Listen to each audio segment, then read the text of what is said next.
Hello అండి. ఇప్పుడండి time ఎంత అయిందంటే 6:25 అయిందండి. మా బాబుగాడు ఇంకా లేవలేదు, మా రాజబాబు గాడు.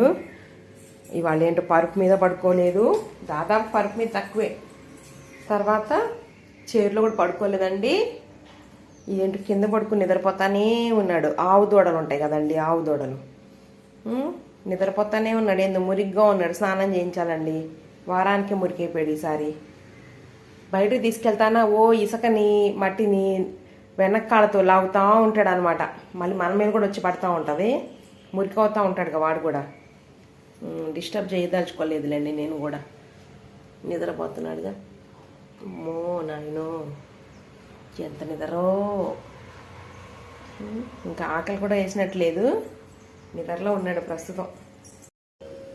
మన ఆవదూడు లేచాడండి. ఆవదూడ పడుకుని నిద్రపోతా ఉన్నాడు అన్నా కదా, లేచాడు. లేచేసి వచ్చి కూర్చుంటాడని చెప్పా కదా, వంటగదిలో ఉన్నాం మేమిద్దరం. నేనైతే రెడీ చేసేసానండి గిన్నె కడిగి.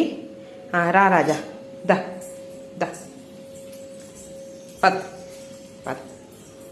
ఇవాళ ఏంటి ఎగరడం లేదులే, కొంచెం స్లోగా ఉంది బండి. దూకుడు తగ్గింది బండికి. ఓ దూకుడు దూకుడు చేస్తాడు వ్యవహారాలు. దా ఆవుదూడారా. ఆవు తోడొచ్చి ఇవాళ పెద్ద గిన్నె పెట్టాలండి, రోజు కింద పారబోస్తున్నాడని పెద్ద గిన్నె కడిగేసి పెట్టాను.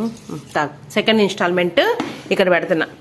అక్కడ పెట్టిన పడేయడండి, అవి ఎట్లాగే ఉంటాయి చూస్తూ ఉంటాడు ఎదురుగా కూర్చుని. మా అమ్మ ఇంకెప్పుడు పోస్తుందా అని.